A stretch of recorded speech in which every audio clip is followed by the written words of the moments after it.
абаттык.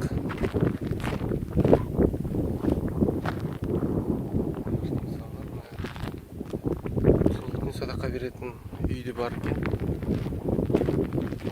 Соған барамыз, көрсетеміз не бар екен ішінде.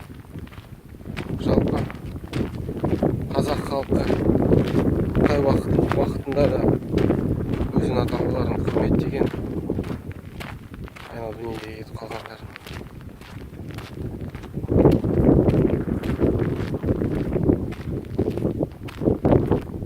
Бізге де сол салт-дәстүрді таппау керек. Не ағайын, ондай үй бар.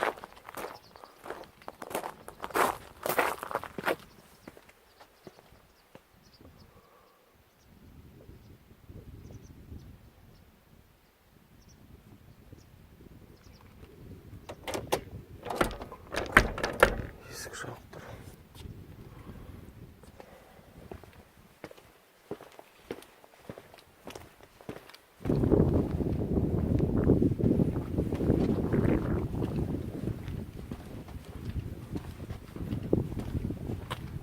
Салған екен.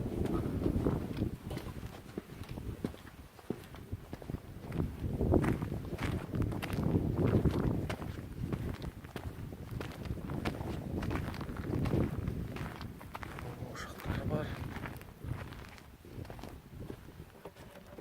Садақа береміз десеңіз, сумен тұр. Садақа берем десеңіз, бәрі дайын.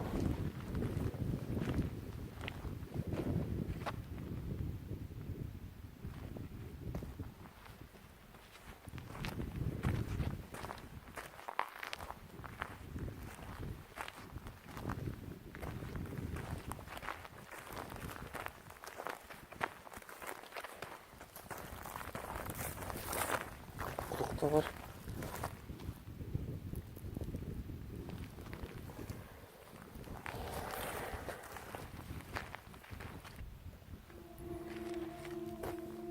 Тасты қалай істеген екен? Неше жыл бойы тұр мына күмбез.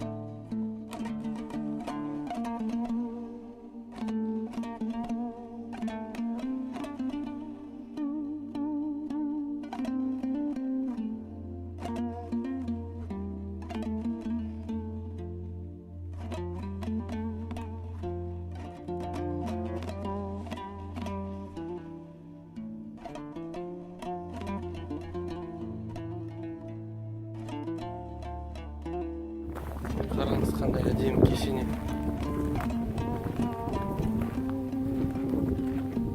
Осыны көргеннен кейін кімнің аузына келеді екен? Қазақтарда қала болған жоқ, дым болған жоқ, надан, білім жоқ. Солай ойлайтындар осы жерге келсін.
мүмкін емес.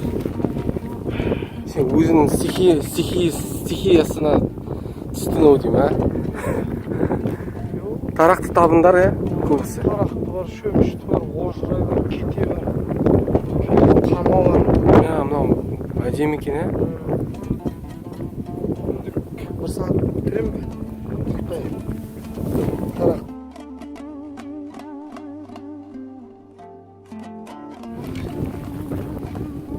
Жаңада айтып өттік, Абат Байтақ ашық аспан астындағы музейде болған ескерткіштер осы Абат Байтақтың айналасында шоғырланған кіші пішінді құлпытастар ерекше.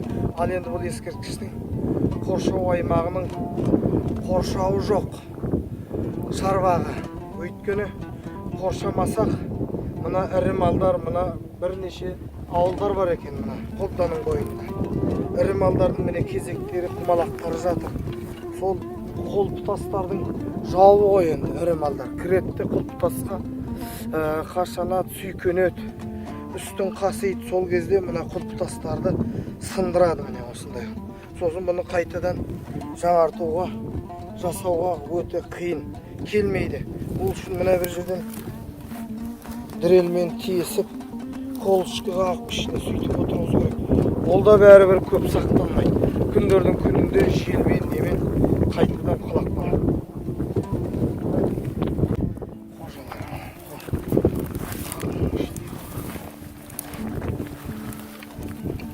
Артында бар ма жазып? Иә.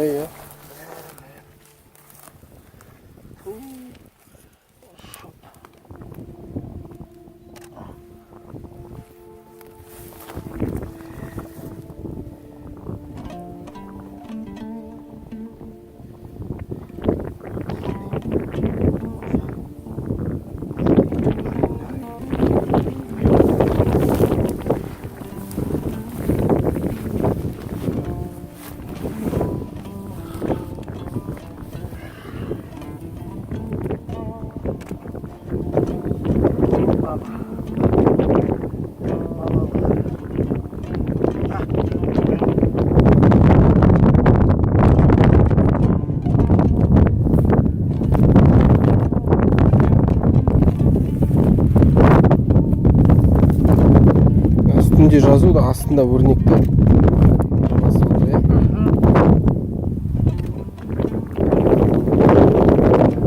Әр кісі бұл марқат. Ана да осы шықты. Ана жерде, иә? Марқат, бұл марқат қиылдың назары дейді. Сақы бені біл, дұғадан аят айдар дейді. Дұғадан аят айдар.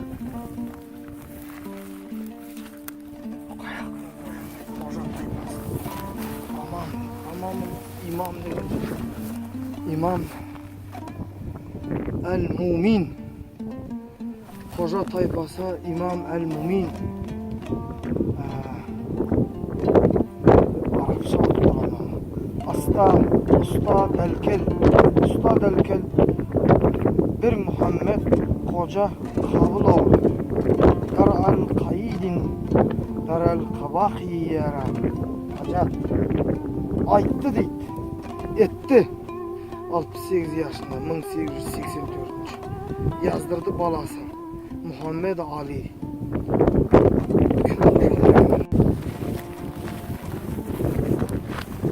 Мына жеріктерді қараңыз.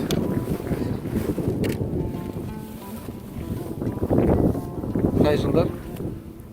Жылы мына жақта шығар.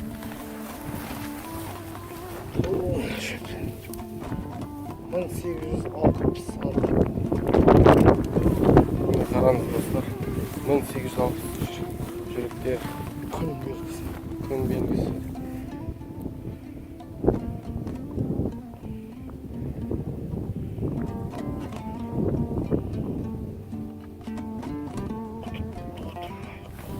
Тарақты тағым ба? Біреу жөндеген, не? Иә. Баяғы да? Сөйтіп не істеп қойғанда жатқызып, е? Қалай? қалайчы? Оны да сындырып тастаған ба? Көйдей алып бөліне құлат. Моторбай дейді.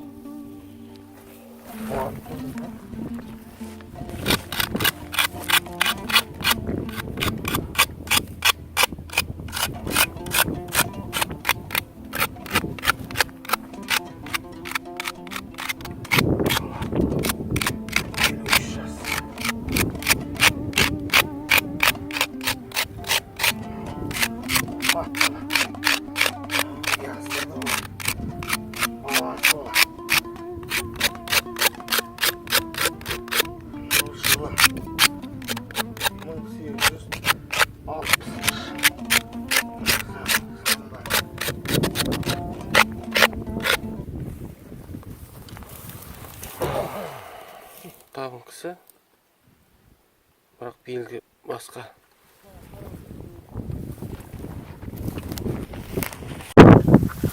Бүгін мен іссапар болдым. Осы Қобда ауданындағы тарихи мәдени ескерткіштерменен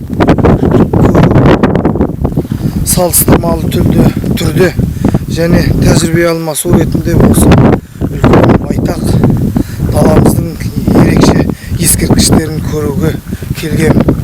Бүгін міне артымызда тұрған, осы қорымда тұрғанымыз үлкен республикалық дәрежедегі ескерткіш Абат Байтақ деп аталады. Үлкен көлемі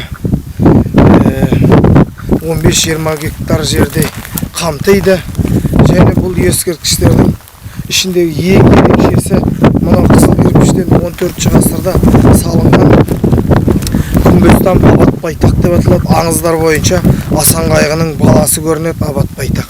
Алтын Орда кезіндегі хандардың кеңесшісі болған кісі. Ал енді мына ішіндегі ерекше тоқталып кететін жағдай.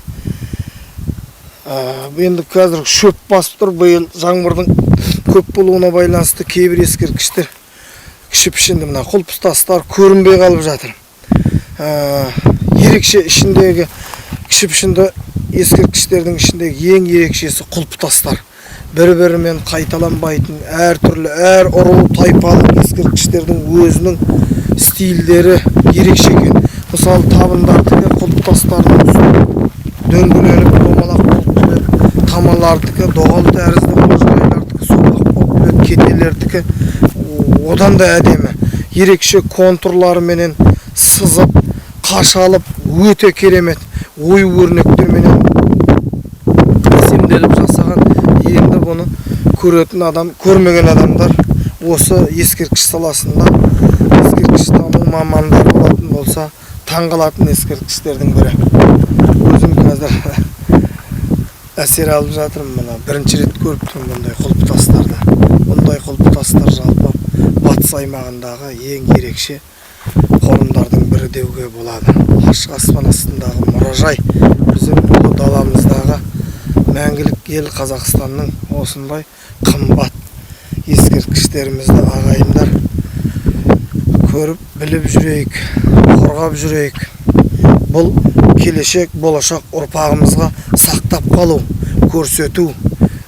Біздің осындай ұлы даламыздағы байтақ жеріміздегі осындай мың сан түрлі ескерткіштердің шоғырланғандығын міне дәлелдеп тұр. Бұл неше ғасырдан бері сақталып келе жатқан ескерткіштер. Сондықтан қорғайық, сақтайық, дұрыс көзбен қарайық, ескерткіштерді бүлдірмейік, күтіп ұстауға тырысайық. Бүгінгі сапарымыз өте сәтті аяқталды. Мен үшін өте қуаныштымын. Олгіңе көп рахмет. Қобда ауданының тең жартысын аралап шықты. Қобда бойында ұлы Абат Байтақ қорымын бірнеше ескерткіштерді араладым. Өте тамаша.